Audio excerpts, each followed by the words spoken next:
Welcome to the Bourbon Life Podcast, your source for all things bourbon.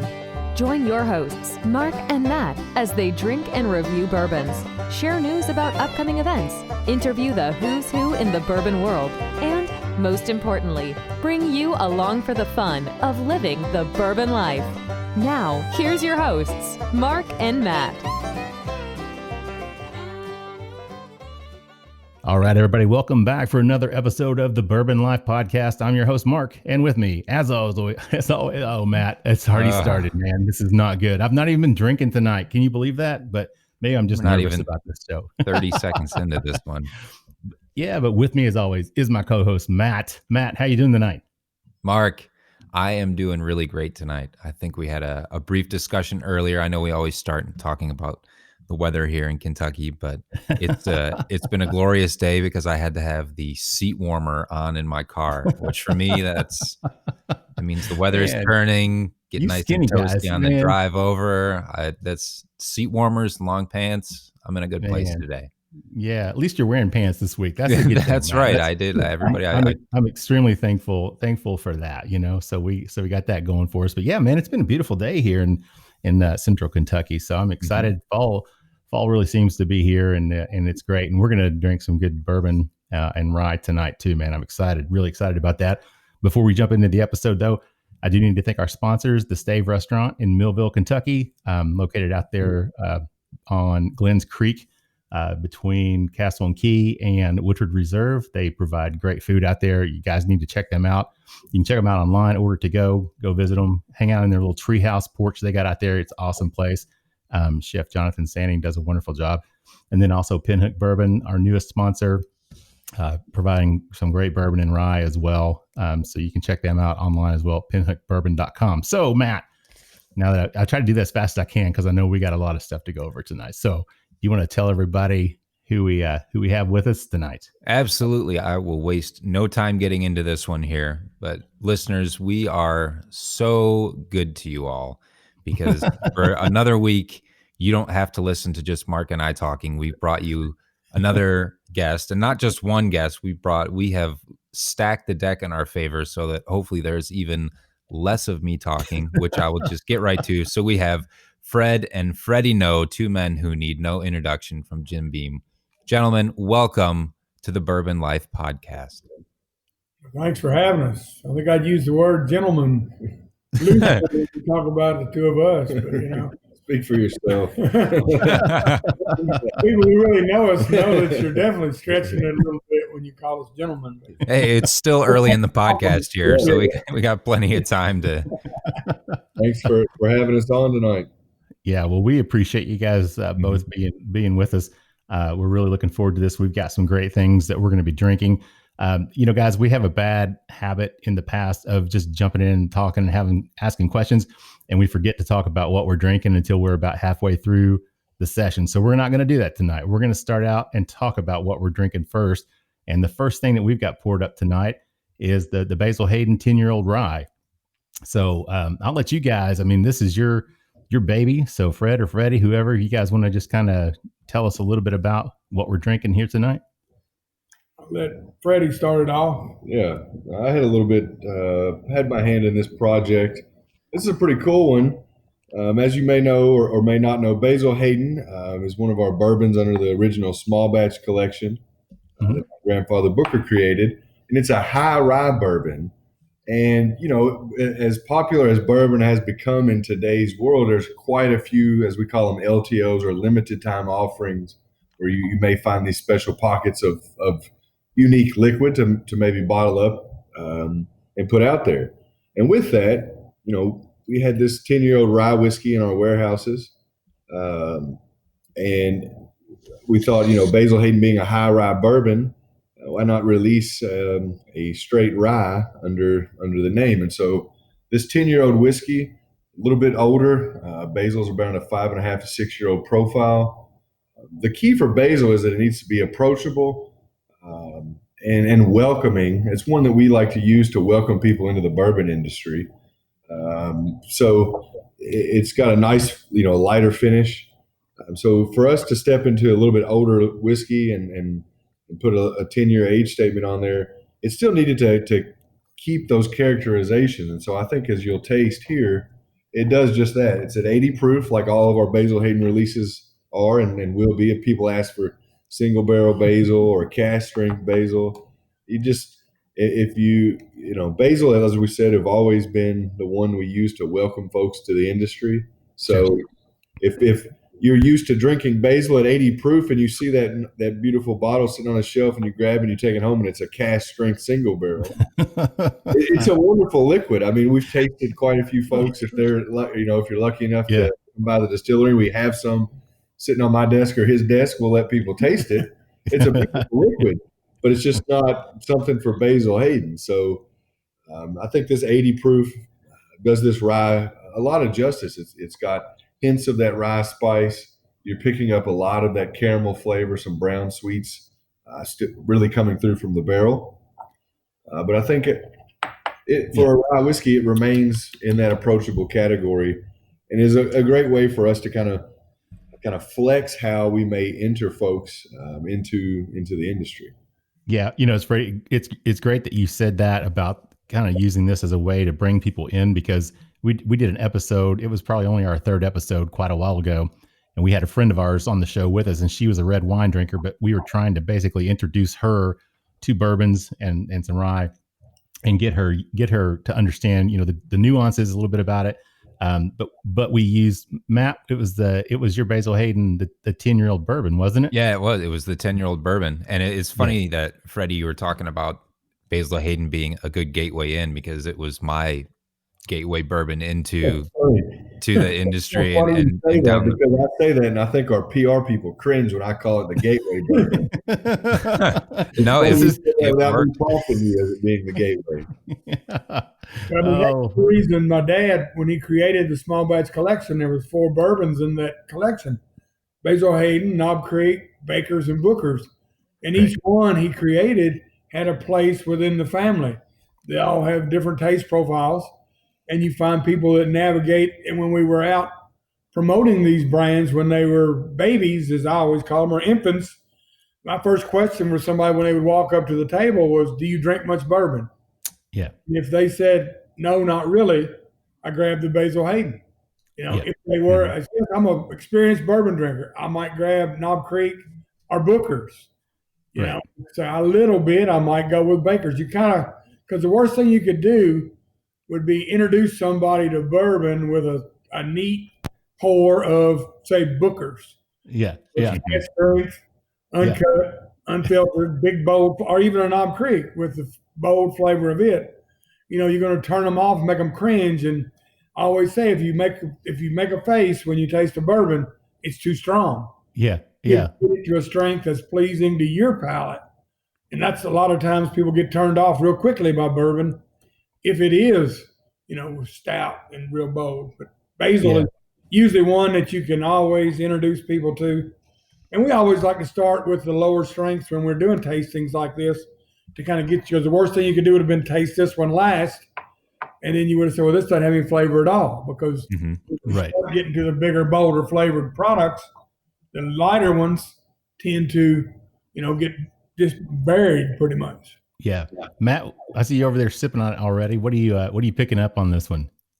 The nose on it is really, it's got a crisp, refreshing nose. I get green apples and cinnamon and like a pie, like pie crust, which I often get that I find with a rye is some sort of and I say pie crust, and it might just be that I'm thinking baking spice and it comes across as pie crust, but I like that green apple, a little bit of caramel on the nose too, and the wood, a little bit of the oak is coming in.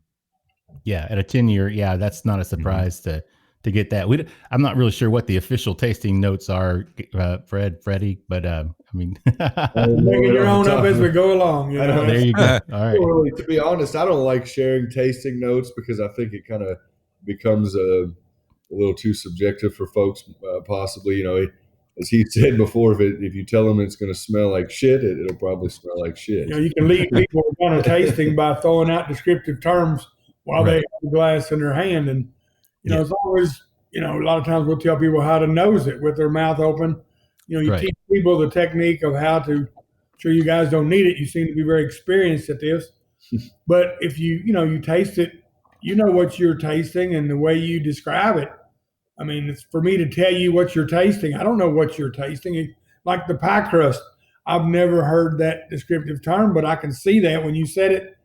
I can see where he says that. I mean, the way you describe what you smell and the way I describe it could be 180 degrees apart, and we're both tasting the same liquid. So, right. But I'm right and you're wrong, or vice versa. It's just your way of expressing what you're tasting. So it's maybe he's never had good pie. So he right. I've never had good pie. Might be it. That might be it. But I had some good biscuits last night, beaten biscuits, as a matter of fact. Oh man, you're sweet spot there. That was Dad's favorite hobby, making beaten biscuits with country ham. Well, I didn't have. I had your actual bourbon, the beaten biscuits bourbon. Yeah, that was what I was enjoying last night. Speaking of pie crust, but that's not one I would say to a beginner. Here, why don't you start with this?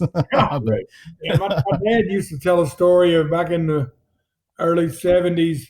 They went up to the Northeast, up around Massachusetts, and a lot of the bourbon industry guys were all up there, and they were introducing bourbon. And he said, we probably hurt more for the bourbon business than we helped. We were passing out just glasses of bourbon, no water to cut with. Oh, yeah. Mix. And he said, we were watching people walk away grimacing with pain. So we probably set the bourbon industry back 10 years with our introduction to these people who hadn't seen much bourbon. Yeah. And then we learned you got to kind of have a little water there to cut it, or, maybe have a cocktail or something where it's, show the different ways, the versatility of bourbon. And I think that's kind of what's helped bourbon take off, is people know that it's very versatile. If you want to make a cocktail, that's great. If you want to drink it neat, that's fine.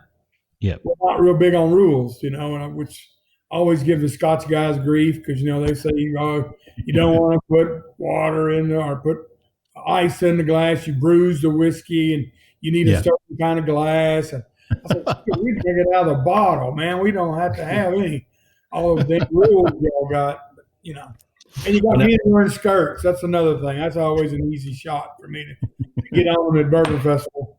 They tell me and Jimmy Russell we're the barefoot hillybillies. But it's hillbillies. There's no hilly in hillbilly. That's right. Yeah. Jimmy and me laugh. It's kind of funny because we give them a lot of grief. But they're as passionate about their whiskey as we are ours. But we have a lot of fun with them. Well, that's good. Yeah, I'm originally from Eastern Kentucky. There's a Bourbon Life bingo, Matt, for everybody listening at home. I got to say I'm from Eastern Kentucky, so I know all about the hillbillies. So there you go. At least you didn't say hillybillies like the guys from Scotland. Well, I was going to ask you. You're talking a little bit about your dad. So, Fred, what was it that got you? I mean, I know obviously you're in the family, but what was it that made you decide that this was what you wanted to do? What brought you in? How did you really get started in the industry? Well, I guess growing up down around the distillery with Dad, because I was the only child. Mom worked at the hospital, so on weekends when I wasn't in school, I would go with Dad down to check on the fermenters. And, there was always, lakes I could fish in. If the train came through delivering grain or picking up rail cars, the engineer would stop and let this little boy get up in there with him and ride, because they knew Dad. Trucks and, the big trucks would be in there, and the drivers would let me go with them to maybe go to deliver something over to the Claremont plant. And so it was just, a playground for a little boy. Yeah. Just a normal little kid. And it was I guess you'd say, comfort zone. But then growing up, Dad always said if I wanted to come to work, since he never finished college, I had to finish college before he'd let me come even think about a job. So after 8 years and a lot of my father's money, I finally got out of college. And Dad said, you want to come to work? And I thought, well, I guess I can try it. And if it doesn't work out, I can, fall back on my college education. But I knew I wanted to follow in Dad's footsteps, because I'd helped him entertain guests. And it seemed to be a have fun business. I didn't really see the work side of it. I saw more of the entertainment side. I mean, we would host our sales force here at our house, have cookouts. When I got old enough to be a bartender, I would be the bartender for Dad's parties. and I got to meet all these sales guys. Some of them I knew from the time I was a little boy from them visiting, and it just seemed like a good bunch of people to work with. So I gave it a shot, but I didn't know he was going to start me on night shift bottling line supervisor.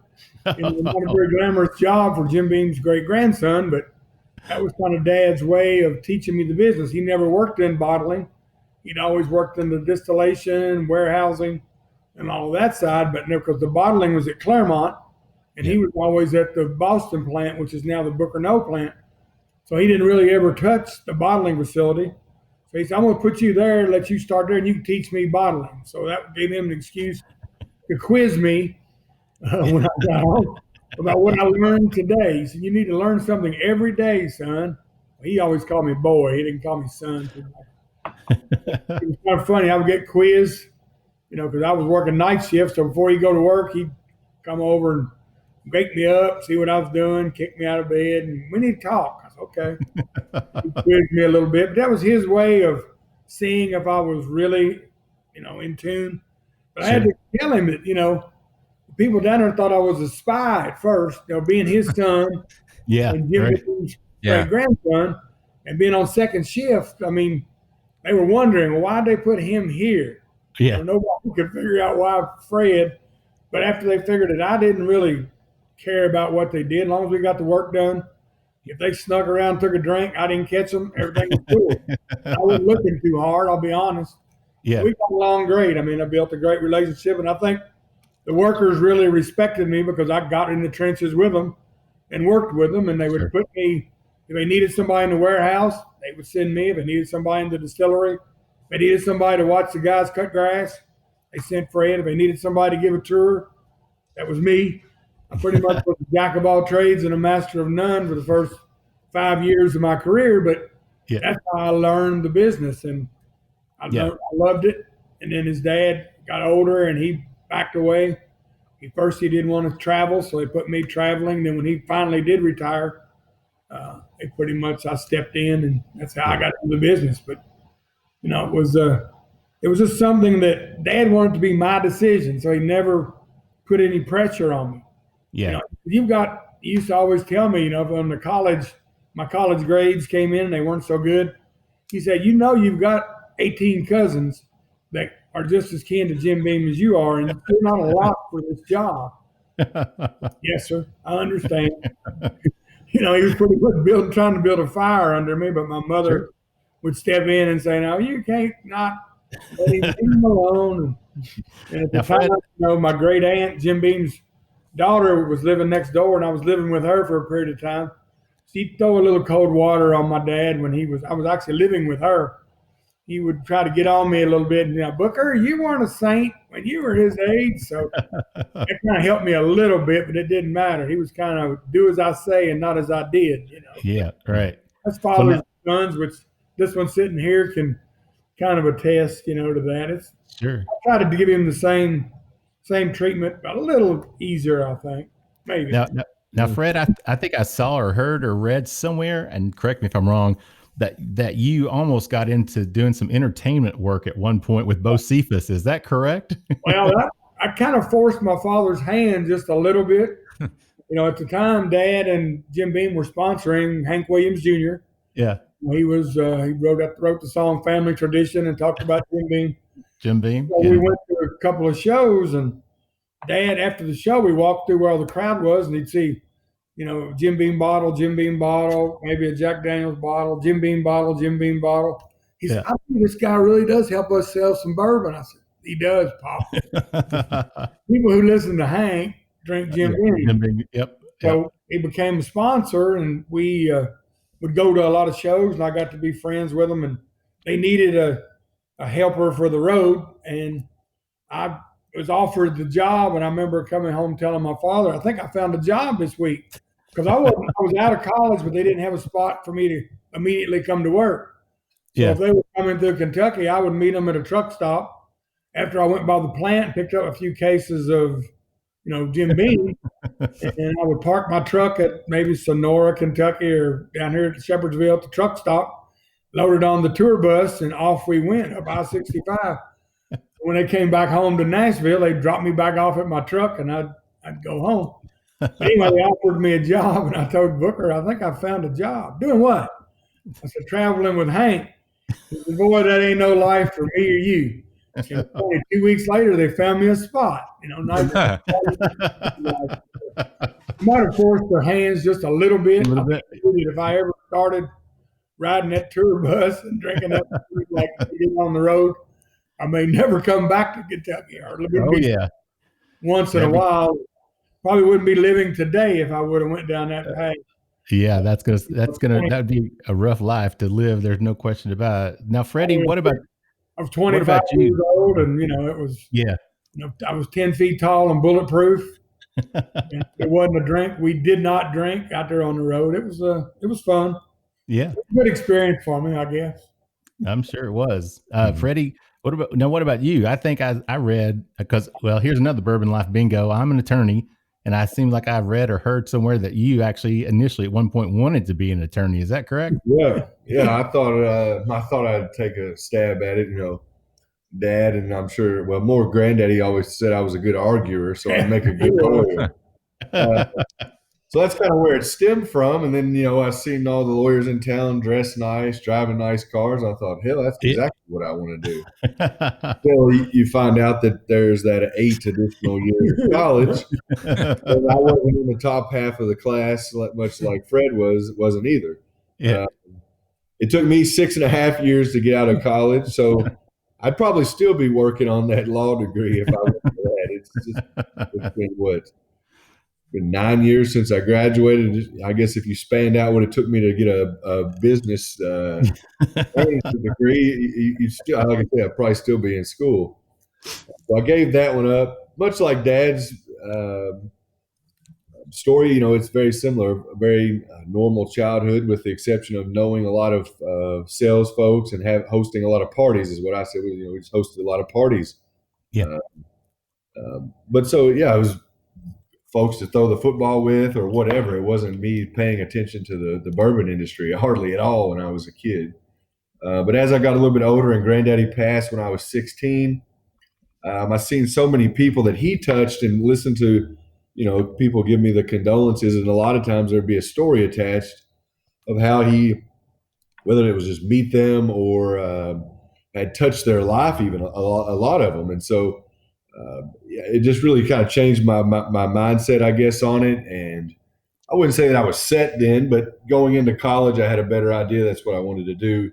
Yeah. And it just kind of went on from there. So did you start?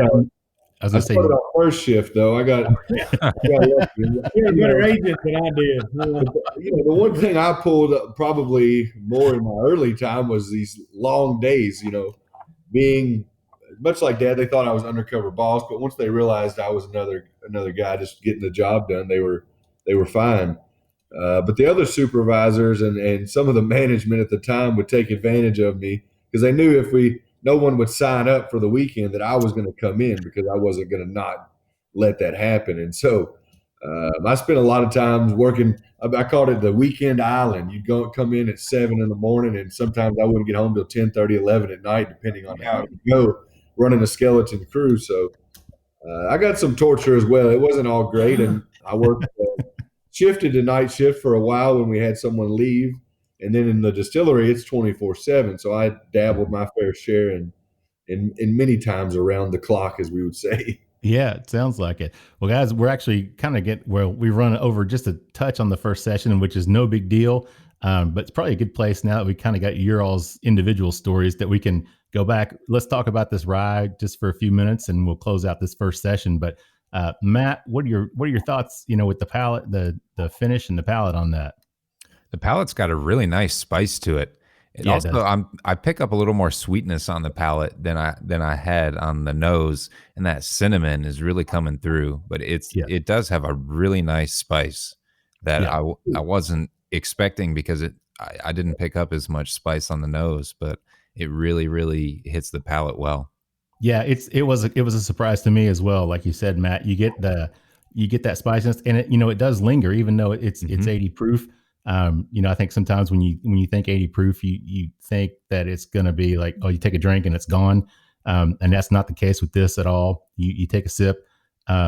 it coats the mouth well. You get that nice spicy rye flavor and taste and tingle. I like the tingle on the tongue that I get. And it's not going to overpower, so this is, I think for someone, especially someone that's not experienced in drinking rye, especially, that this would be a great place for someone like that to take that first step, put their toe in the water and take a little sip of rye. I think so too. I think with the age, it adds a depth of and complexity to it. As you said, the finish isn't necessarily extremely lingering, but it doesn't linger around. So it's kind of like, as you said, you kind of worded it really well. It's a good rye to introduce people to rye whiskey with. And I'm kind of glad you said that, because it's much like what we wanted the Basil Hayden, much like Granddaddy created Basil to be one to introduce people into the bourbon category. This 10-year-old rye, I think like I said, it's a great way into rye, but also into more complex whiskey if you haven't necessarily.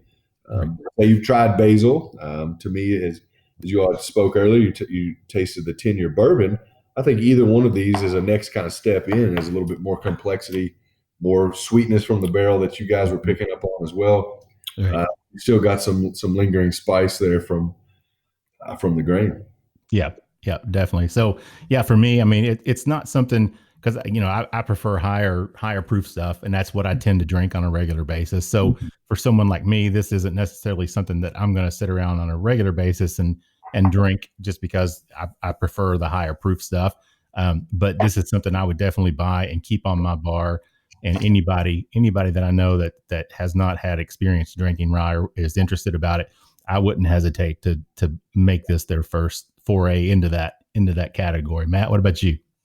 For me, there is and always will be at least one open bottle of Basil Hayden on my bar. There's currently just the regular store offering. There's a 10-year, and there will soon be this 10-year rye. It will and will forever be open on my bar. It's what brought me in, and it's a great one to share. It's, like you said, a great place to introduce people, but I also just really like it. I've had a lot of different bourbons and rye, and I just really like Basil Hayden. It was your gateway. That's right. Everybody remembers their first. As you said, it's a good you want to give too. So, if you have it at the house, it's great to give a glass out. But, a lot of people gift wine and things, and we've really tried to see how you could even dabble into using basil as a replacement, as a wine gift. Right. Could be somewhat easy for the category. But if you're used to wine, it still might be a little step up for you. But could be a cool little step in. Well, it's my sister-in-law. It's her favorite bourbon. She absolutely loves Basil Hayden. She has a bottle open all the time. So I'll hit it every once in a while when I'm visiting her, because that's all she has. She just drinks Basil Hayden. So yeah, definitely a good bourbon, and this 10-year-old rye is very good as well. So definitely appreciate that. And the packaging is kind of cool too. People like the package of Basil Hayden with the belly band and the overall looking label. They really enjoyed presenting it to people as a gift too. It's a kind of cool. Yeah, definitely. All right, guys, well, I'll tell you what, we're going to wrap up this first session, and we'll take a little break, get a word from our sponsor, and we'll be right back in just a second. So everybody just sit tight, and we'll be back with more from with Fred and Freddie Noe from Jim Beam. Thanks. Hey, Bourbon Lifers. When you're out hunting for those hard-to-find bottles or just enjoying the distilleries of Central Kentucky, you're going to work up an appetite. And when it's time to refuel, we suggest that you visit our good friends Rebecca and Eric Burnworth at the Stave Restaurant. Located at 5711 McCracken Pike in Millville, Kentucky, close to Castle and Key and Woodford Reserve, the Stave Restaurant is just off the beaten path, nestled on the banks of Glens Creek. Chef Jonathan Sanning prepares amazing food each day featuring an elevated Kentucky-inspired cuisine. You can take our word for it, the food alone is worth the trip to the Stave. With a full-service bar, great bourbon flights, and signature cocktails, the Stave is the perfect place to catch up with friends after a fun-filled day of touring the local distilleries. And you can even purchase bottles of bourbon to take home with you while you're there. Make sure to follow the Stave on Instagram and Facebook at The Stave Kentucky, or visit them online at thestavekentucky.com to stay up to date on everything that's going on. The Stave Restaurant is a bourbon lover's paradise right here in the heart of bourbon country.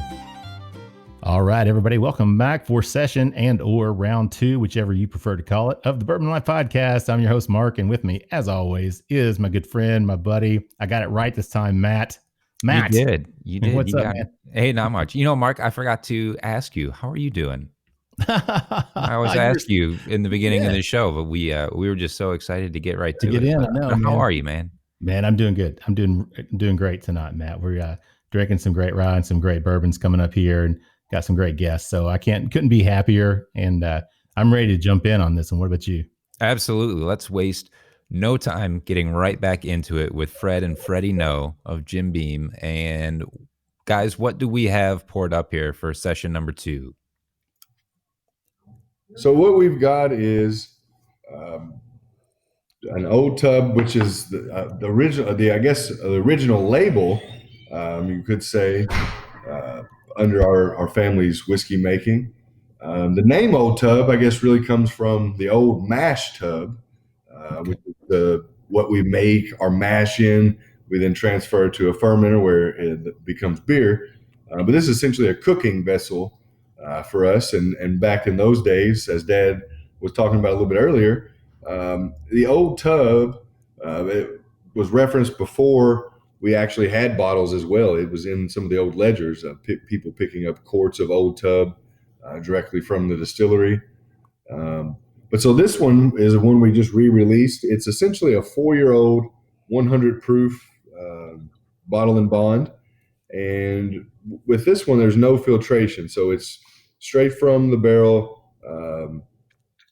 just particly screened to remove particles for I guess, no fiber in the bottle. No chunks in the bourbon. No chunks. Yeah. No chunkiness. But what you get is a straight from the barrel, more straight from the barrel flavor. You'll pick up some more, I think, vanilla on this than you would on a typical 4-year that has been filtered. But so this one's an ode to the past and a very close representation of what Old Tub was probably like in this time frame as well. Yeah, it was my dad's drinking whiskey. I remember when the company discontinued it. It made my father pretty upset with our marketing folks in Chicago, because that's what he drank daily, or what he bought. I mean, that was Old Tub was his. It was kind of a local brand. It wasn't really distributed outside of the state of Kentucky, because it was just kind of bottled in bond, 4-year-old 100 proof. And in the 70s, there wasn't that many people who were drinking that style of bourbon. With everybody going to the clear stuff, getting lighter, all your proofs started getting lighter.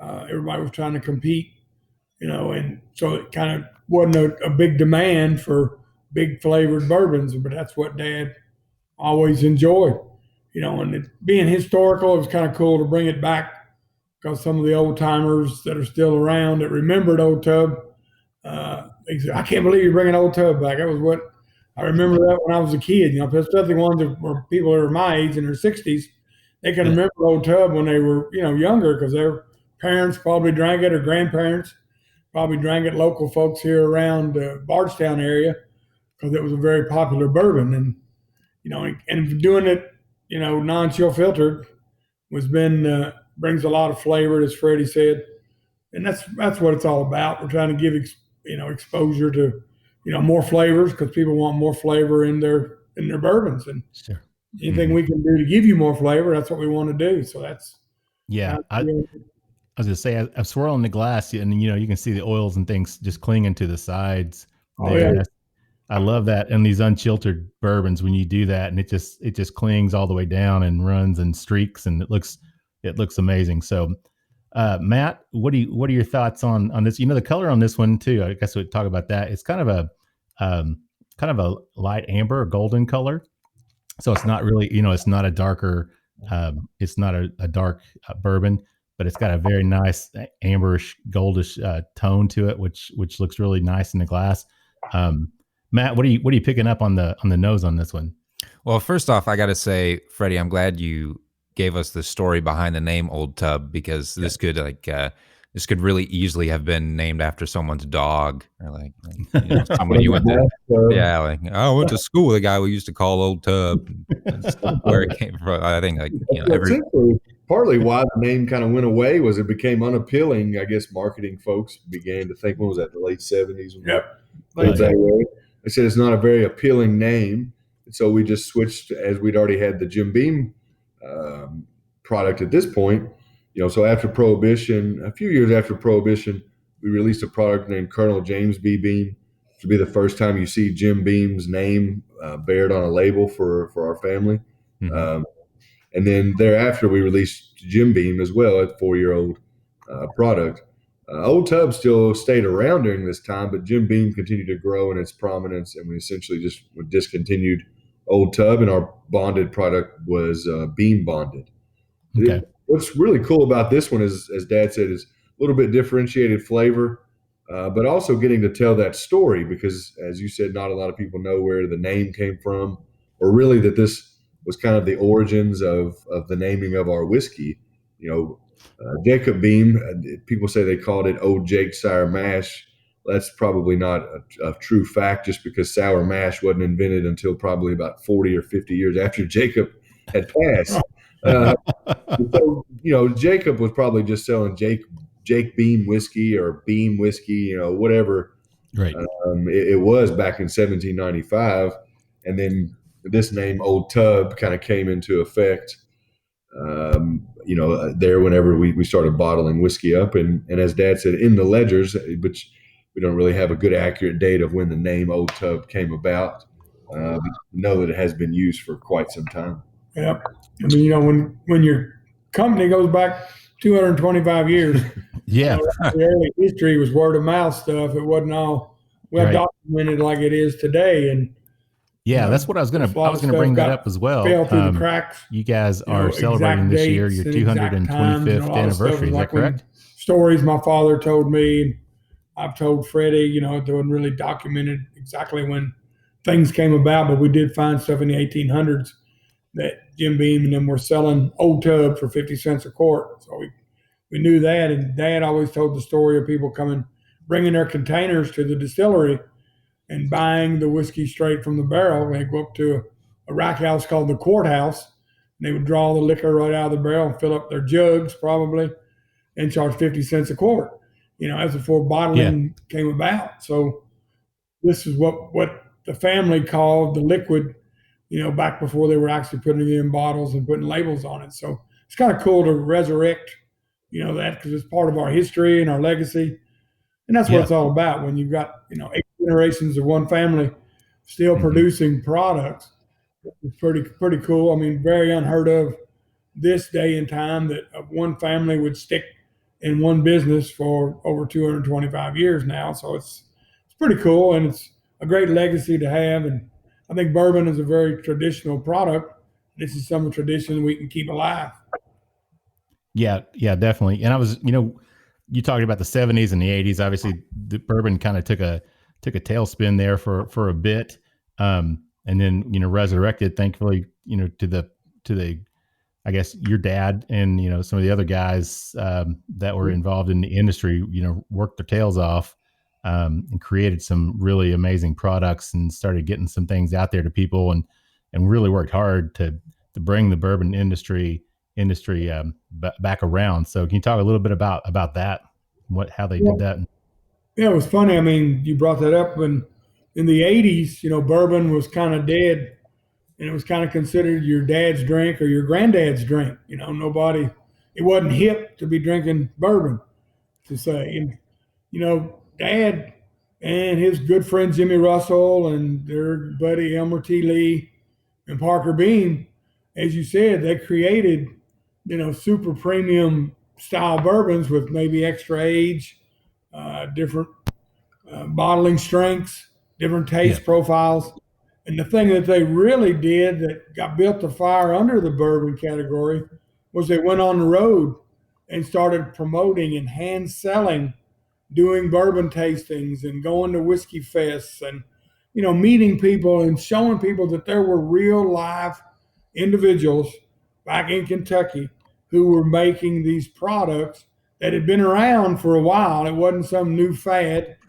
And, it's just the way it was. And once people met my father or Jimmy Russell or an Elmer T. Lee or Parker Beam, they felt like they'd known them forever because they were all gifted with never meeting strangers and would have conversations, and people fell in love with bourbon and gave bourbon a try, and they knew how to present it and tell the stories And, bartenders got on the bandwagon too and started creating, great cocktails using fresh ingredients, and making whiskey sours from lemon juice and simple syrup and not just a sweet and sour mix out of a bottle, and creating stuff and building cocktails. And it got to be cool to drink bourbon again. And that kind of built a fire under the bourbon category that all of us are really reaping the benefits still today from the hard work that Dad and them did. And when Dad was ready to quit traveling, that's when he said, it's your turn. And they put me out there on the road. And I got to see that, it came from tasting events with one or two people showing up. Dad went to Miami one time. And when he got back, he said, that was a wasted trip. What do you mean? He said, there were 7 people there. I said, well, that ain't so bad. He said, 5 of them were on the payroll. 3 worked for Southern Wine and Spirits, our distributor. 2 worked for Beam, and there were 2, non-paid individuals showed up. He travels all the way to Miami to talk to 2 people to introduce the small batch bourbons. Jimmy Russell talked about it too. When we get together, how when they first started, they were just dying to talk to somebody. They'd almost walk down the street and just say, would you like to talk about bourbon? And now if we even talk about going out to speak, you got a couple hundred folks that are ready to show up and listen to us speak and talk. And we always laugh about people wanting to get autographs and stuff like that. We don't see it that way. We just enjoy what we do.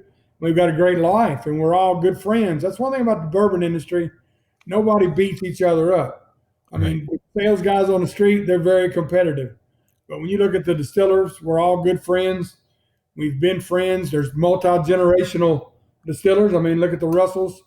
You got Eddie and now his son Bruce. And then, me and Freddie and then Dad and Jimmy, they were all good friends. And we get together. We're not taking pot shots at each other. You never hear anybody say anything negative about each other's products. I mean, there's all ships rise with the rising tide. So, I mean, we're promoting bourbon as much as we are our brand. Sure, we think ours are the best, but you never hear us talk bad about anybody else. And it's just been it's a great industry to work in.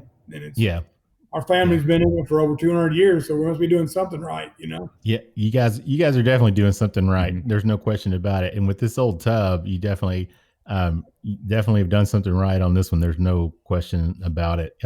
We actually reviewed this on the show a month or 2 ago. We had Peggy Stevens on the show with us, and she had never had this. It was just when it first came out, and we were talking about what we were going to drink. So we sent it to her, and we all enjoyed it. And it was funny because then at that point when I was drinking it, the finish to me almost had kind of a drying, almost like a tannin type of effect to it.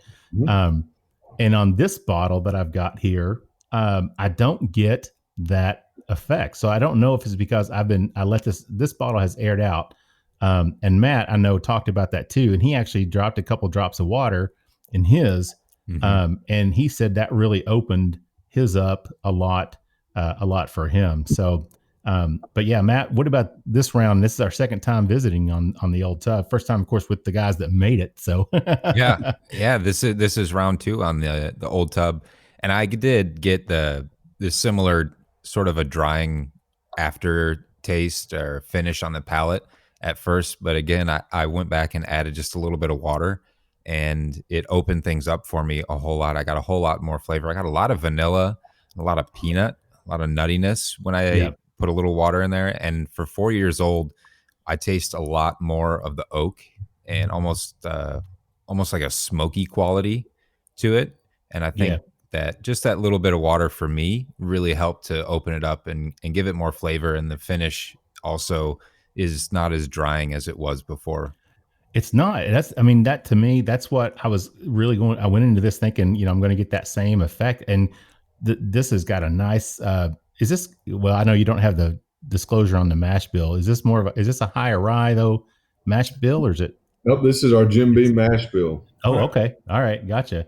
Well, to me, I still get that a little bit of spiciness off of it, but I get a lot of sweetness on that finish, and that drying effect that I had before. It's not present at all on this one, and I'm left with a nice. I love it when a bourbon finishes with a little bit of spice to it and a little bit of a sweetness to it.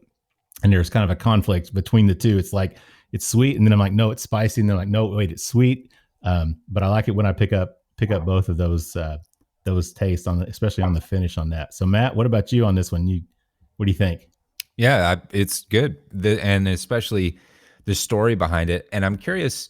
So I know that bringing back Old Tub was a lot about the original label and telling people more about the history in Jim Beam. But I'm curious as to how you feel about the actual, like, where does the bourbon itself play in? Is this like replacing a product? Is this showing off more of the non-chill filtered side of things? Where did you plan this bourbon to be itself? Well, I mean, I think if you look at our portfolio, we've got Beam Bonded, probably doesn't get a lot of attention. We've got Knob Creek at 100 proof. Outside of that, we don't have 100 proof whiskey that's out there. And really, it's kind of filling a need of a flavor profile or a different flavor profile for consumers. This happens to be something we've done before. With Basil Hayden rye, the Basil Hayden 10-year rye, it was essentially the same thing. It's filling a different aspect of the whiskey flavor wheel or whiskey flavor palette, if you will. And so this one, we get in these ideation meetings. This one is great because it gives us a chance to kind of pay honor back to the old way of making whiskey in a couple of ways for us in the labeling, but also in that non-chill filtering, because back in this time, that stuff wasn't going on either. So it's really all kind of encompassed into that one storytelling aspect of a historical brand, still from the same family recipe that we use today. So it's a very close tie and has always been a very close tie to our family. And we've had this product for sale at our gift shop for many, many years. Right. Okay. So it's just really releasing it back nationally versus keeping it as a release for here in Kentucky.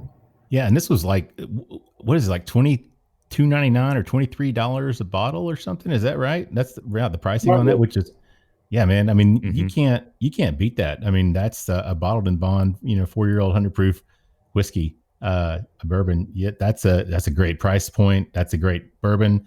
To me, it's one I'll definitely keep on my bar. There's no question about it. So I enjoy that one. I like the discussion too about the different flavor profile in it, because with this taste, unlike most or any other bottled and bond, with you compared in that category that I've had, it definitely fits a different flavor, different profile of the same category for a lot of different bourbons that are out there.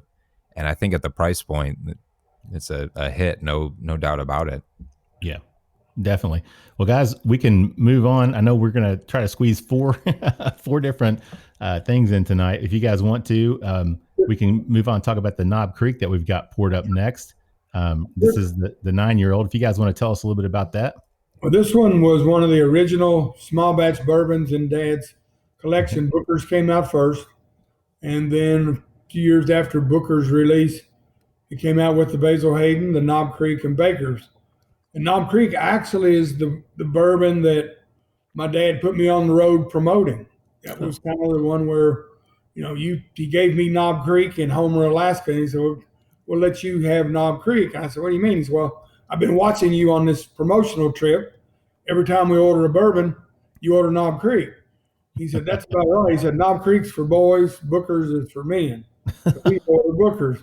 At the time, I was, 27 years old, drinking 100 proof bourbon, and he's calling me a boy. I said, well, okay, Pop.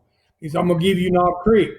So in the next year, they put me out there on the road promoting it because, when these products first came out, you had to physically hand sell them. We go into off-premise accounts, during the morning hours when people were at their liquor stores getting opened up, and you would try to convince them to take 4 bottles of bourbon, not one. We're trying to say, we want you to take cases of 4. Why do I need all 4? Well, they're different. So I was pushing the Bookers. They understood because they'd gotten some pretty good press. But the other 3, they were brand new. Why do I need all these? So we'd go through a tasting, much like we're doing here with these 4 bourbons. And that was my job. And then in the evenings, we would go to on-premise accounts and buy drinks for people. They even sent me to bartending school where I could make old fashions in Manhattan. Some states, you have to have a license to physically make a drink. Wow. So sent me to school up in Ohio, and I got a certificate where I could get physically behind a bar and make a couple drinks and pass them out. And it was, getting it in people's mouths. That was the thing, and making it approachable. I know Matt said adding the water. You're dead on. I mean, if you get a little bit of water, opens up these higher proofed bourbons and really makes it almost like a flower, opens the petals up, and it makes it much more approachable. And the taste, you get past, the alcohol, and you get into the depth of the product.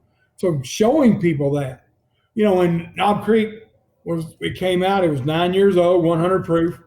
And we had some inventory issues a few years ago, and we had to take the age statement off and go to a 9-year taste profile where we took older barrels, some right at 9 years old and some a little under 9 years old, mingled them together to keep it at that 9-year taste, even though we couldn't say it was 9 years old because every drop wasn't 9 years old. Right. I was probably the hardest sale because I'd been on the road pushing this 9-year-old product, and all of a sudden we got a problem and we have to take it off. So I was a lobbyist to bring the age statement back to my Knob Creek, and with a lot of effort and a lot of listening to Fred bitch and moan at meetings, we got it back to the 9-year age statement back on the product, because I think a lot of loyal Knob Creek fans, even though we had a 9-year taste profile, they didn't see 9 years on the label. Right. And, it's, again, power of suggestion. And it probably tasted a little different. I mean, because it wasn't all exact. Every drop wasn't 9 years old. But now it is. Yeah. So it's back to where it was at the beginning. And, it's a great bourbon for if you are a fan of the Manhattan cocktail or the old fashioned.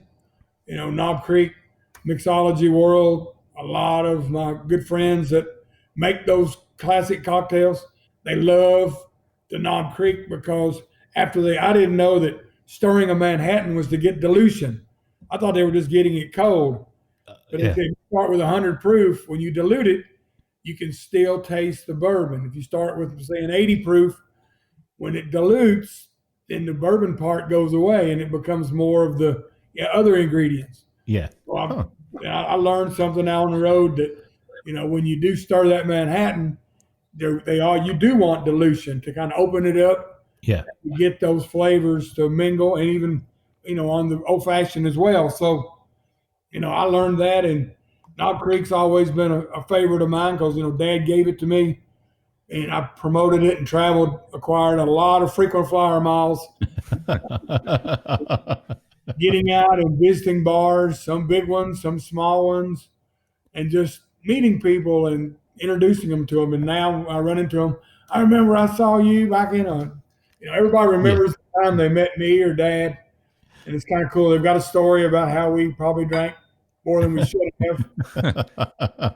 Had a good time with it, but it's that's what it's all about. And sure, to help the bourbon category grow is everybody getting out there and educating people. That's what it was all about, was educating the consumer. Sure. Once they learned about it, and now they're thriving to learn this knowledge. Just like shows like your guys, you're getting information out there. The consumers want to know more. Yep. The questions are way more intelligent now than they were 15 years ago when I first started traveling. You got questions like, does bourbon have to be made in Kentucky? The hardest question. No, not really. And then you have to prove to them, that because 95% of the bourbon's made in Kentucky. Right. So you get into a point where you have to try to figure out bourbons. You always used Virginia Gentleman. It'd been out there for years and years and years, made in Reston, Virginia, and it was called a Virginia straight bourbon whiskey. I said, go to a liquor store, find a bottle, and you'll see that bourbon does not have to be made in Kentucky. But now the mass bill questions and, chemical questions. People really want to dig deeper into what they're enjoying. Yeah, no doubt about it. It's funny. That's why, I started everything with an Instagram account about 2 years ago, just taking pictures of what I was drinking and sharing that, and grew that to about 42,000 followers. and the podcast now has kind of just been a natural growth out of that, because as a lifelong Kentuckian, bourbon to me, it's part of my heritage. I mean, it's part of who I am as a Kentuckian. Growing up in Kentucky, a lot of times you're perceived. Well, you talked about hillybillies earlier. When you tell people you're from Eastern Kentucky, they automatically perceive you to be a certain way or think you're a certain type of person. And for me to be able, it's like Kentucky basketball. It's one of those things where I can say, yeah, we might be backwards to you, but we produce 95% of the world's bourbon, and you drink it and you love it. But for me, it was part of that ability to be able to educate people. We've got listeners all across the world on the podcast, which is great. But for me, it's a way that I can, like you said, it's a passion. You can share that passion with a lot of people.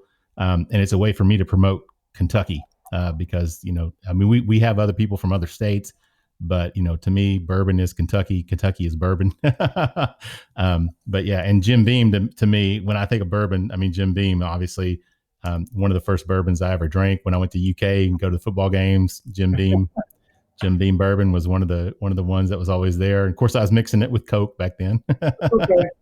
You got to start somewhere, right? Yeah. I learned that in Gainesville, Florida, what a handle was when I was on the road. We did handles. So what the hell's a handle? Yeah. I had it down, and Jim Beam said, "This is a handle." I said, "Oh shit, okay." That's a handle. Yeah. When you know what a handle is, then you've arrived in the bourbon world, right? Yeah. There's been talk of changing the bottle. I said, "You can't change that bottle." And then the college kids, that are going to those football games, they know what a handle is. You take that away, it's going to be like everybody else. We got something that separates us. So that's exactly right. Well, I tell you, you talk about Knob Creek being near and dear to your heart. Obviously, it's near and dear to my heart because earlier this year, I got to do my very first barrel pick with a group from OBC Kitchen here in Lexington, and we came down and we picked 2 barrels actually of Knob Creek, and we went to, I guess it was Warehouse K, I believe it was, and they had a great setup, 6 barrels out there. We got the thief right out of and knocked the the bung out of the it was, I mean, we had a great time. We got to have lunch there at the smokehouse afterwards. And I tell you, my honest opinion is I think Knob Creek is probably one of the, if not the best value in bourbon that's out there right now. I really think it is. I mean, it's a great bourbon, and you guys got the 9-year-old, you got the 12-year-old that just came out, that 15-year-old you released. And then especially with these store picks, these barrel picks that people put out, you're talking anywhere from 9 years up to 15-year bourbon. And it's some pretty amazing stuff you guys got there. Yeah, thank you. Mark, I think you just took my talking point away here. I was hoping to come in and touch on that. So we have poured up the 9-year 100 proof Knob Creek, and this is just like the starting point for where this product goes, because there are now, you've released 12-year age statements, 15-year age statements, and of course the barrel selection program, which I don't know how you guys are able to do it, to offer like 14, 15-year-old barrels to public. It just shows your generosity and how passionate you are about your bourbon and getting it into the hands of people who also want to share it. And not just that you're doing it, but you're getting 15-year, 120 proof bourbon, and it's not costing a mortgage on a house or the price of a vehicle. Mark and I have talked about this many times, and he said it before. I think that especially with proof, with age, some of the store picks that we've seen come out of the Knob Creek label are the best value and just some of the best bourbon I've ever had. How do you two approach your barrel selection program? I'm just like so. He's speechless, guys. I know. I just admire the fact that you're throwing such old and some of your older product, certainly not throwing it away, but offering it. That's really generous. It's funny. If my father were still alive today, we wouldn't even be in the single barrel business. Dad was not a fan of single barrel, but when we decided to go into it, and it came from me traveling, so I kept hearing, "Why don't you do a single barrel? Why don't you do a single barrel? Why don't you do a single barrel?" And so I said, well, let's do it. But I said, if we're going to go into this, let's do it right. And if someone is going to be loyal enough to us to buy a whole barrel of our bourbon, I mean, it's got to be something special. It can't just be run-of-the-mill stuff, because they're chunking out a good amount of money. Right. When they get it in their store, what are they going to steer their customers to? They're going to be proud to say, I picked this barrel. And if you just give them something normal, and I've heard stories, of how barrel picks went at other distilleries, from, our competitors, even from Tennessee, some of their barrel picks.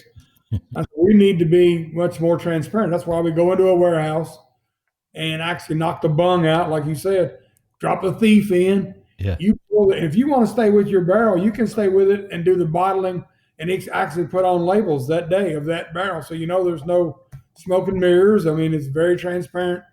And I think that's what it's all about, is to give you an experience that you don't get anywhere else when you do a barrel experience. And that's what we try to do, is make sure it's special for our customers, because this is a business of relationships. If we treat our customers right, they'll be loyal to our brands, and they'll always stand up and help Beam. And we're a big family.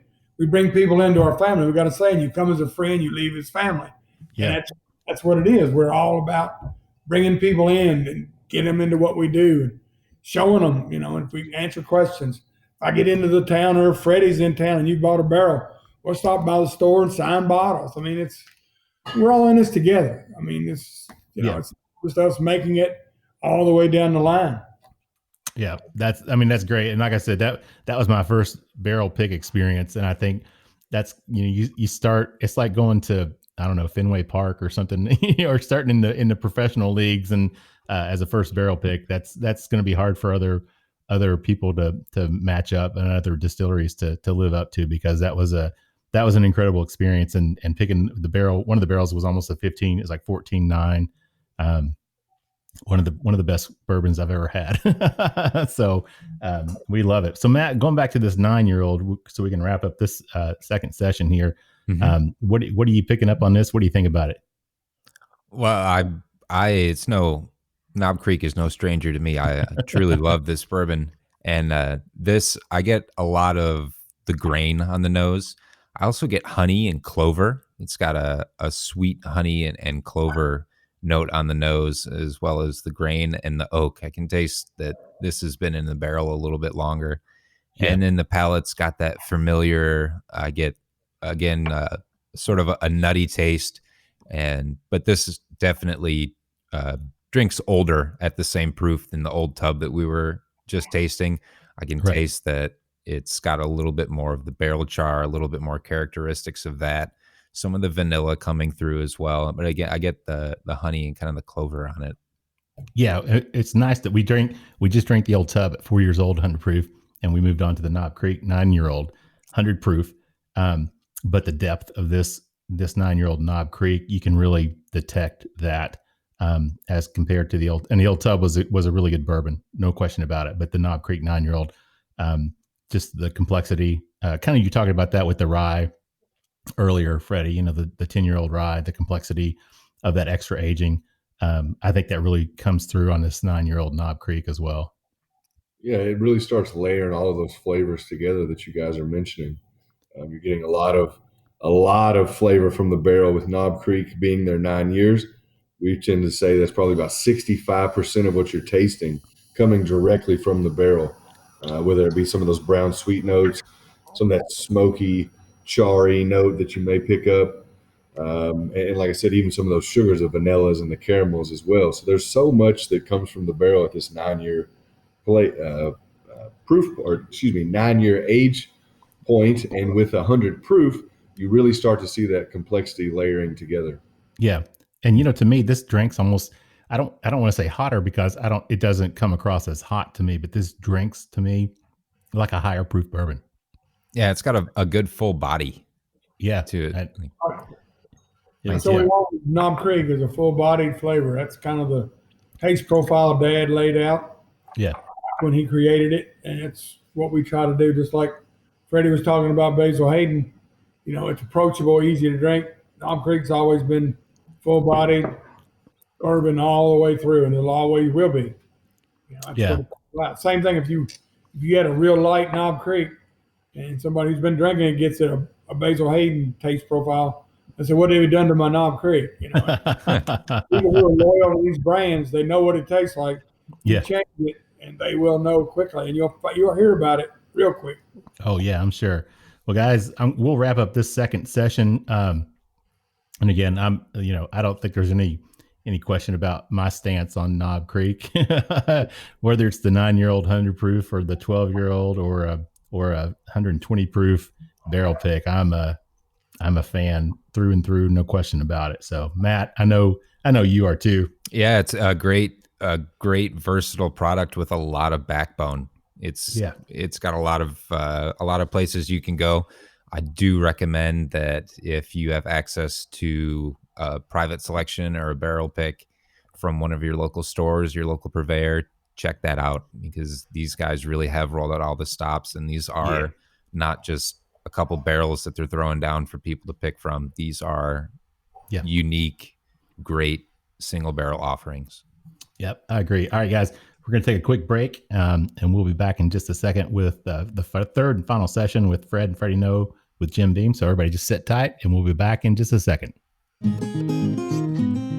Pinhooking is an old Kentucky term for purchasing young thoroughbreds, holding them until they mature, and selling them when they are ready to run. Successful pinhooks, much like whiskey, are made on instinct, experience, an appreciation of quality, and a little daring.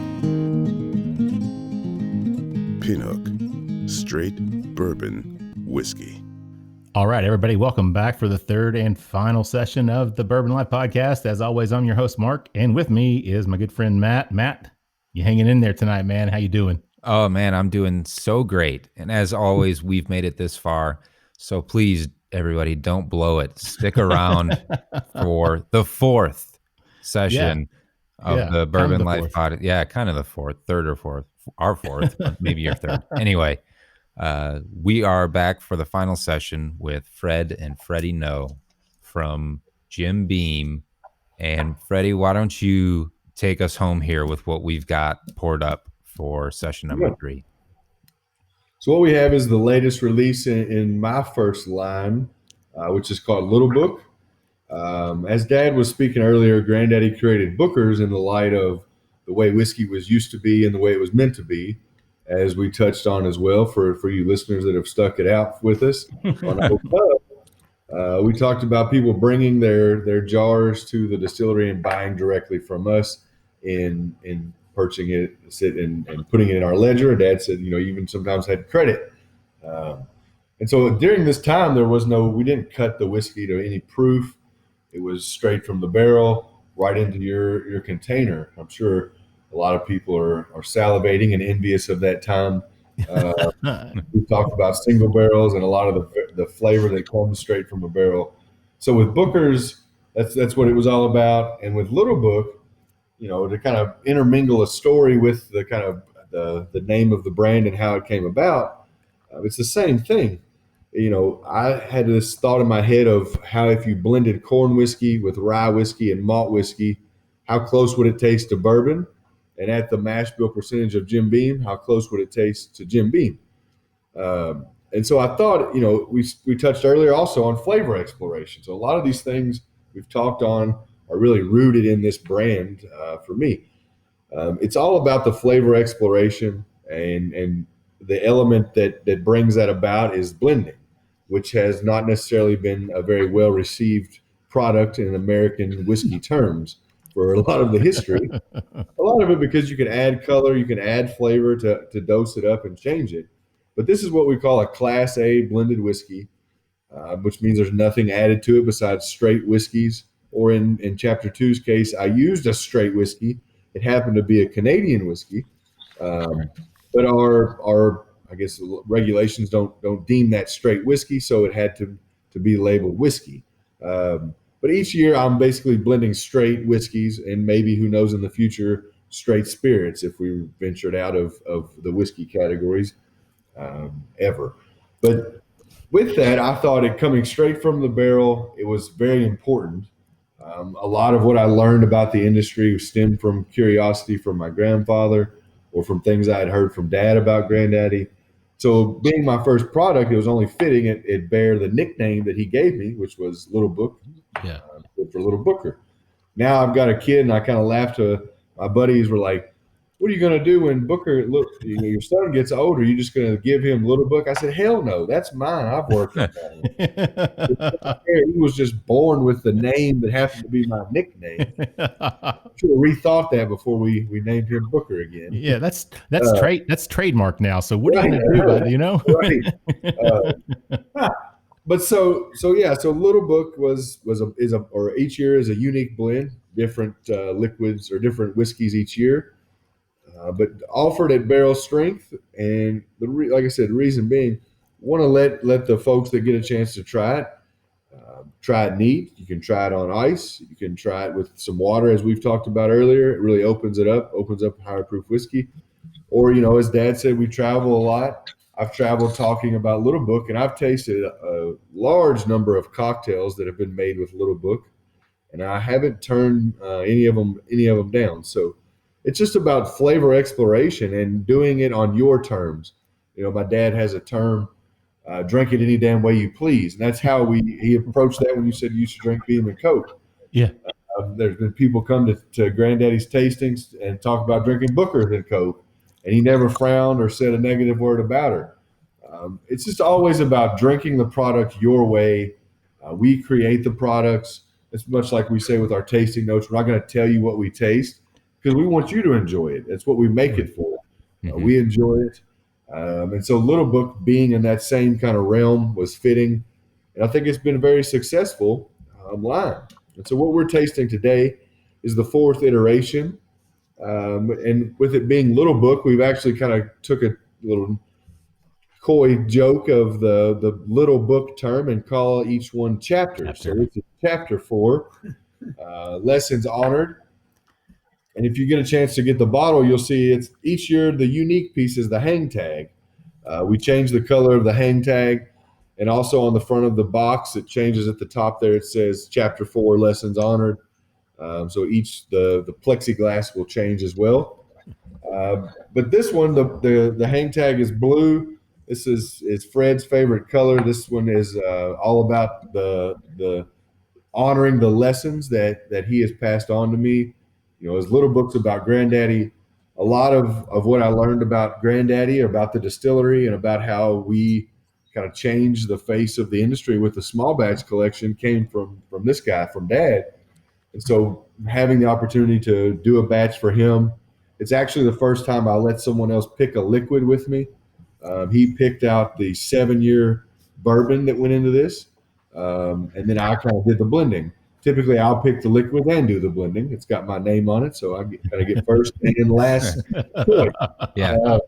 But I knew, in hearing him talk throughout his years, his profile of whiskey is very similar to mine, which is not surprising. And he chose this 7-year bourbon. And it's kind of funny. He talked about Knob Creek being his baby.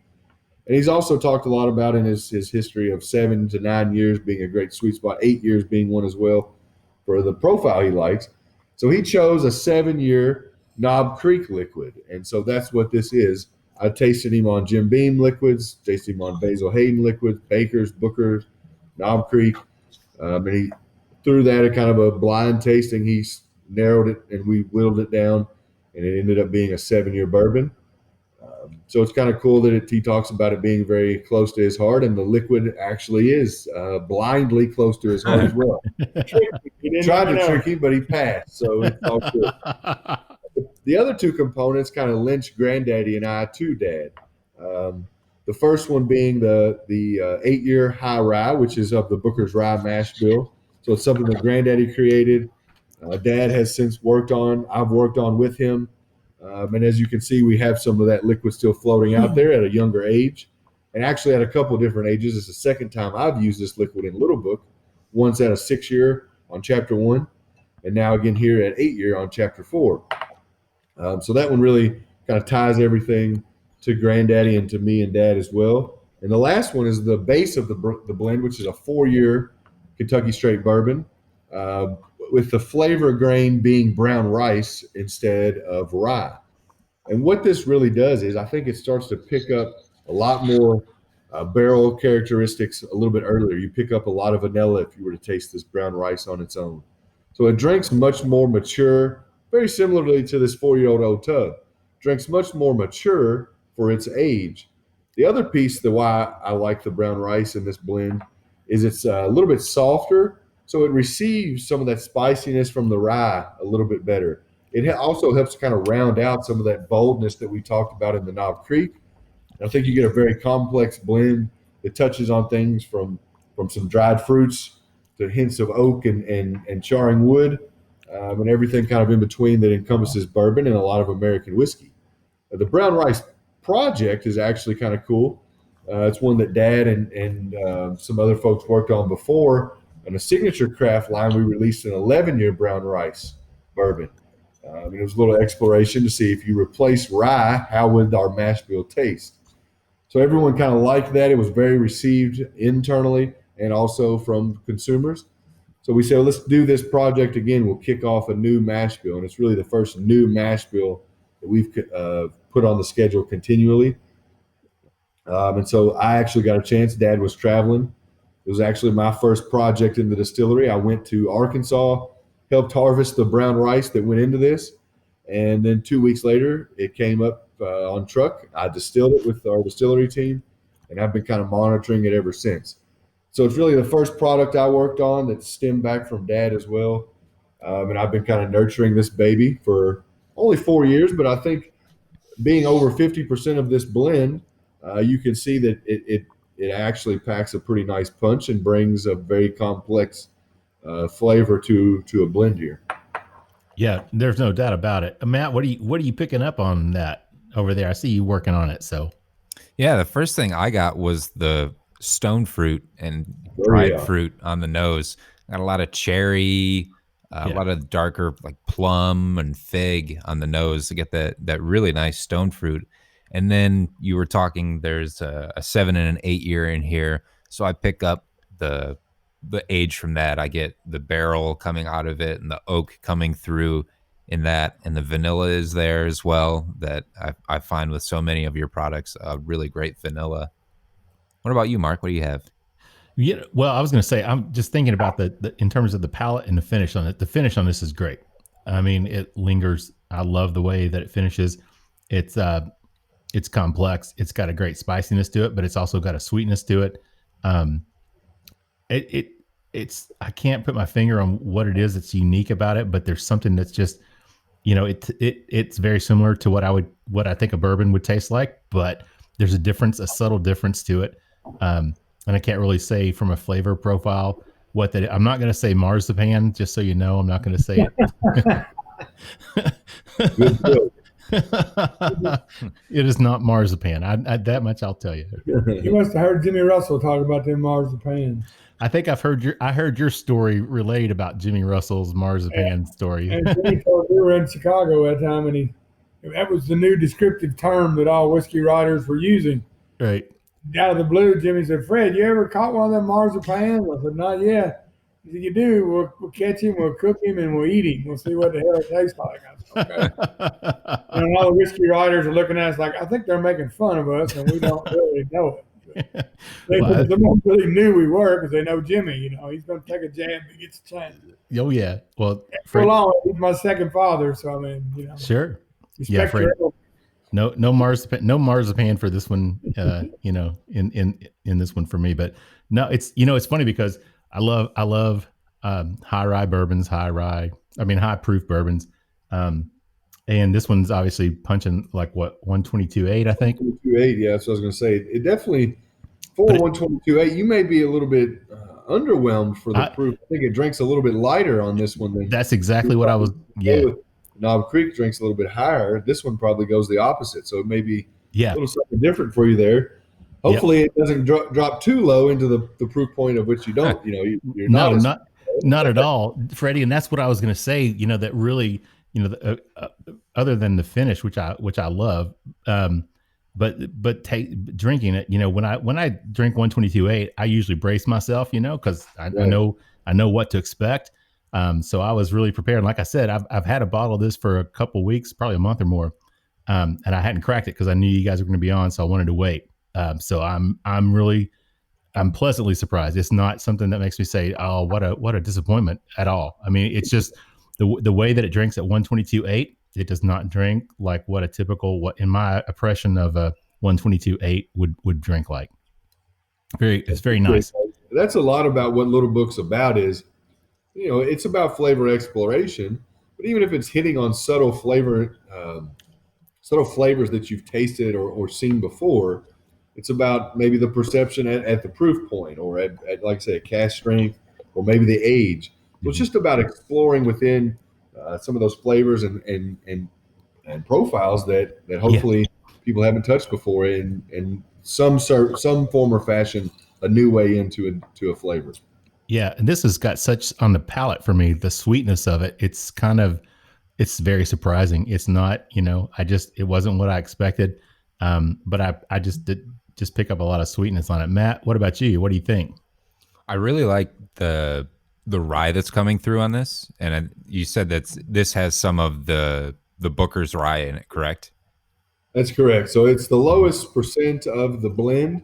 As I said, the brown rice is a little bit over 50%. I won't use anything in under 10%, so I'm not going to give you the actual numbers. Yeah, but you can kind of do some math there. In between, you got three. One of them's a little over 50. None of them are below 10. You can get a good guess of where they're falling in there. But you're right, that rye is so really, it's got such a prominence taste profile. Even at this 8-year mark, you're going to be picking up a lot of those notes coming through in this blend. And like I said, even though it is the smallest percent in there. Yeah, I think you said it right, Freddie. And I've not had your brown rice product, but I can see how you're saying that the brown rice being over 50% really helps to bring out that rye, because for the rye being the smallest percentage in this blend, I still get a great taste from it, and the sweetness is coming through. I think I'm getting that from the brown rice. It's a little bit of an illusion. That sweetness, a little bit of it's coming from that Knob Creek, that 7-year. Yeah. Is it? Okay. And it's also, like I said, the brown rice at 4 years old drinks probably closer to a 6-year profile, in my opinion. So what you're getting is a different level of maturation sweetness coming through. You've got the brown rice, then you've got the 7-year bourbon, and those two sweetnesses are really playing together. And I think that's what draws a lot of that sweetness into that final taste. And makes it be one of the prominent flavors. As you can tell, though, like I say, the rye really picks up, and there is that you can pick up that rye spice really come through. So that's why I think the brown rice work is a great base. It's very soft grain coming in and off of the still. So as it was aging, I knew it would pick up a lot of those great sweet characters from the barrel sugars. But also starting to work with blending, I thought this one could be something very interesting because of how it can kind of welcome in other liquids or whiskeys to the profile. Yeah. Mm-hmm. Mm-hmm. Yeah, I get, so going back on the palate and the taste with it, the sweetness for me, it tastes like an almond biscotti or almost like a molasses cookie. So I'm getting like some of that, the rye would come through more, and that spice, that baking spice in the molasses, or like a ginger snap, but that sweet taste to it. And Mark, as you were saying, at 122.8, I would not pin this at that high of a proof. Man, I could put a hurt on this. I'm just telling you, I could put a hurt on this bottle. I mean, Go ahead. Goodness gracious, man. I mean, that's something that is, and nothing in it. No Coke, no ice, no water, nothing. Just, man, that's fantastic, Freddie. Mm-hmm. Thank you guys. You did a good job, I think. You're good. Yeah. Now, Freddie, because I've heard some stories from, Fred talking about his relationship with Booker, his dad, and kind of going at each other. You talked about that a little bit earlier, as a matter of fact. So Freddie, working with your dad, how is it? Just kind of tell us what that's like. I'll be honest, it's probably been the best part of our relationship from the time I was a child till now. I think the worst part's been the best part. He wasn't on my ass about better grades. I can bring home examples of my hard work, like Little Book and other whiskeys I've worked on, and hopefully it puts a smile on his face. And if he drinks enough of it, I know it definitely will put a smile on his face. But no, it's been great because, I've really had a passion. And I guess when I was in school, I was just so pissed off of being in school. Yeah. I was ready to get out. I was tired of that crap. I knew I had an idea of what I wanted to do. So once I kind of got into it, he's really been a great sounding board for me. It's been great because things that I think of maybe spurs some thoughts in his brain, and he helps expand my curiosity that way as well. So it's been really great. And like I said, it's the lack of needing to show a report card or things like that, and being able to kind of showcase some of the things we've worked on makes it a lot easier and cool. And it's been a great adventure so far. He says he's ready to hand the reins over to me or whatever. I'm not ready. I think it's just great being able to work with him. So I tell you, don't do that. You can step over and let me stand here beside you, but don't just go all the way away. I don't think the world's ready for that. Yeah. I know I'm definitely not. I think there's a lot of whiskey still to be made between the two of us, and a lot of drinks to be had, and discuss how we can continue to hopefully shape not only our family's legacy in the bourbon industry, but hopefully the bourbon industry. And then, as you all touched, maybe hopefully the future of Beam is a little bit more expanded outside of just bourbon and more in the American whiskey category. As we've tasted some rye tonight. Probably back when Dad was starting, you wouldn't taste rye, you tasted bourbon only. So you see a bigger growth in the entire category. Mm-hmm. And so hopefully we can continue to shape and be a big part of this industry, much like the generations that come along before us. Yeah, and we don't want to hold you guys too long. I know we've kind of run over before in the other earlier sessions. So, but looking towards the future for Beam, Fred, from your perspective, what do you see and how do you see things going? Oh, I think, with the evolution of and construction of the Fred Noe craft distillery, which we're building in Claremont, that's going to give Freddie a playground to do some more flavor exploration. And also our partnership with the University of Kentucky, the James B. Beam Spirit Institute. Mm-hmm. We're going to be educating the distillers of the future, and teaching them how to make bourbon the Beam way.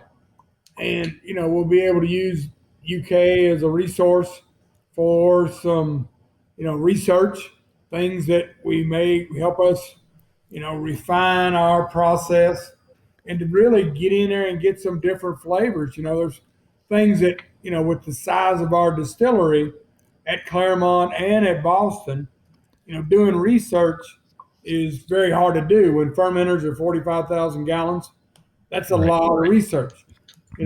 Now Freddie's got a scaled down version of our distillery coming. So any learnings that we can get from the craft distillery, if we do hit on something, can be ramped up to improve the quality of our products at Claremont and at Boston. Yep. So there's the sky's the limit. And as far as experiences for our visitors and our customers going forward, there's going to be some spots in there where, like, if customers come in, Freddie can hold seminars and go through tastings like we just did with, say, our great customers. Our single barrel customers can come in. He can do seminars and blending expositions and show what he's doing. When he said he was going to make a blend, I wonder what in the hell is he thinking about? In my career, when you said blend, shit, that was almost get you walk the plank. And I'm sure if Booker was alive, he would have said, what in the hell are you thinking, boy? But, like he said, he's taking the blending in a different direction. No colors, no flavors, just using straight whiskeys. And, he is exploring the future. Yeah. And people don't want the same old song and dance all the time. That's where you see these limited releases. We're reaching out with Beam. And you can see we're in our Knob Creek line and our Basil Hayden line, bringing Old Tub back at a non-filtered, non-chill filtered Right. You know, we are looking, even though we are the biggest, we are doing small runs on things, and this new craft distillery will allow even smaller runs. And so variations in flavor. I mean, people want premium offerings, but they want different stuff. Sure. I think we're going to be on the forefront of giving them different liquids going forward. I mean, that's the sky's the limit. Mm-hmm. Yeah, it sounds like, Freddie, what about, tell us what your perspective is too. Kind of piggyback on that, you know, when you have 225 years of quality and craftsmanship and knowledge in this industry that have been, you know, passed on from generation to generation, as the industry starts to get to a place where more flavor exploration is needed and wanted, or actually sought after, I think the folks that have been doing it the longest and have stuck with it have the knowledge to be able to expand those flavor profiles and still maintain that high quality and never falter in that promise to always uphold that, for us, the Beam family standard quality. Yeah, I mean, a lot of times we get beat up because we're the biggest. Right. You know, I only drink craft whiskeys. I don't drink anything from Beam. They're too big. I mean, we've got products out there. If you look at the value and the quality, we're way ahead of the curve on a lot of that. And I've heard it for years. I mean, nobody beats GM up because they make Cadillacs. I mean, what's the big deal? Right. You know, so, I think it's just a lack of education of the industry, in my opinion. The more that we can educate people that we are the world's #1 bourbon, but we have this portfolio, as we've tasted through 4 kind of niche things for us that are variant from Jim Beam. It just shows that quality and craftsmanship goes into everything we do. Being able to scale back with this smaller distillery is going to give us the opportunity to look at these things and not have if it doesn't hit, it's not a shit, Freddie, what are we going to do with these barrels? It's a much more manageable process. You know, I like to think that everything we're going to work on is going to turn out great or good, at least, but you never know. And so that's one reason why we've sometimes pumped the brakes when it comes to doing research, because we've had these staple brands like Knob Creek, Booker's, Basil, Hayden, things like that, that if we're doing experimentation, it's coming away from us being able to distill those. And we know the world loves those products. Right. This craft distillery is giving us that opportunity, maybe to explore some different grain, some different operating parameters, definitely. And really, like I said, and Dad was saying, hone in on what do we think higher quality, differentiated flavored products should be, and then putting them out there for the world to interpret, and we'll continue to keep making it and see what the world thinks of some of those newer variants. Because like he said, in today's world, you know, much like when I created Little Book, it's at a different time. Granddaddy created Small Batch at a time when it was needed for a new kind of style of whiskey to kind of come in and educate folks. I created Little Book, and it was a style that was needed for a much different reason. It was a style needed to kind of fit people's vices of needing different flavor variation. So same industry, kind of same mindset of wanting to kind of give people what they're looking for. And so hopefully going into the future is a lot more of the same of that for us.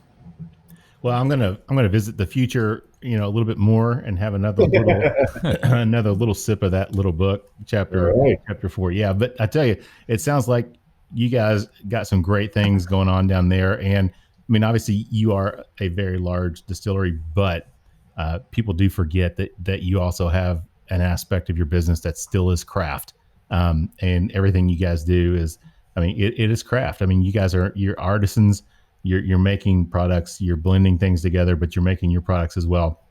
I always say, if you come to our distillery and talk to the guys and gals that are in there helping us make the whiskey, and you tell them what they're doing isn't craft, I don't want to be standing there, because there's still plenty of hands-on opportunity. I'll put it that it's hands-on opportunity to really get down and dirty and earn it with some sweat in that facility. So anything that says we're not craft, I got a group of probably 30 to 50 people that would love to meet you and say that to them. And you got a spot on the night shift bottling line for them. Right. Yeah, that's right. For them to come in and start from the ground up.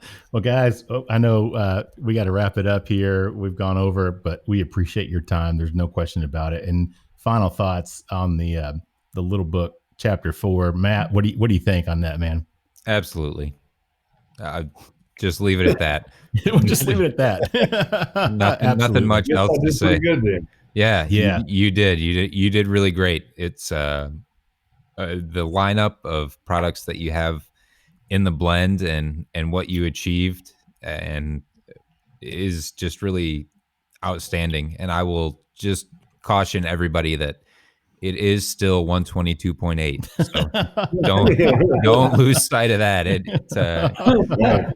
drinks a lot friendlier than what you might be thinking. So just it definitely does. And I'm telling you, Freddie, this is a knockout, man. I mean, I'm happy I waited to open this until tonight. All right. And I'm happy I got to taste it with you guys and with you, who created it. That's part of the fun of this podcast, as we try to educate and tell people and share our passion about bourbon with other people and whiskey. It's so great to be able to sit down with the guys that make it, and get their take on it and share that with our listeners. So we definitely appreciate that. So before we wrap it up, number one, I have to say, Freddie, that is a kick-ass hat, man. I'm all about hats. And yeah, man, that's our listeners. Unfortunately, they can't see the video, but I could see that hat the whole time. And I'm like, yeah. I might have to get you one. I'll get you one sent out. That's awesome, dude. I'm all about the flat bills and the trucker. Oh, yeah, man, I'm all about that. So that is a sweet hat. I got some Little Book ones too. So I might send you a couple nice. Little Book ones and a James B. Beam for those that can't see. I've got a James B. Beam Distilling Company one on right now. Yeah, there you go. That's a nice hat, dude. That's really nice. But we appreciate you guys sitting down with us. So before we close it out, is there anything else that you'd like to add before we wrap it up here? No, I mean, I think, just again, thanks for joining or allowing us to join. And for the listeners, thanks for joining in and listening. It's always great when we get this opportunity for me to share with Dad, not only, but with you guys and getting a different perspective on the industry, our whiskeys, and being able to continue to talk about my family's history is a great thing for me. So every time I have an opportunity to do that, as I said, I've alluded to our workers that help us craft those whiskeys on a daily basis from the distillery all the way through the process. If it wasn't for all the guys and gals back in Claremont doing that, I wouldn't be able to be sitting here talking to you because I'd be in there making whiskey right now. And vice versa. If it wasn't for you guys out there talking about our products and getting consumers to enjoy them or maybe try something new that you all have talked about, the growth for Little Book and some of our other brands would probably not be what it is today. So it's always a great opportunity. And thank you guys for having us on. Cheers. Yeah. Thank you very much. Cheers. Cheers to that. Matt, before we wrap it up, anything else you want to add? Yeah, absolutely. Gentlemen, thank you. And I do say gentlemen again, but thank you both for being on the show. It was really great to hear from you both, from two guys who have a very, very clear vision of the future, but also a voice from the past, and hearing about everything that Jim Beam has done and what it's meant to your family and how you put the passion forward in your products and what you've brought to us today and what you're going to be bringing to us in the future has been really fun. And I really appreciate you all sitting down to chat with us about it. Our pleasure. Anytime you invite us, we'll come back.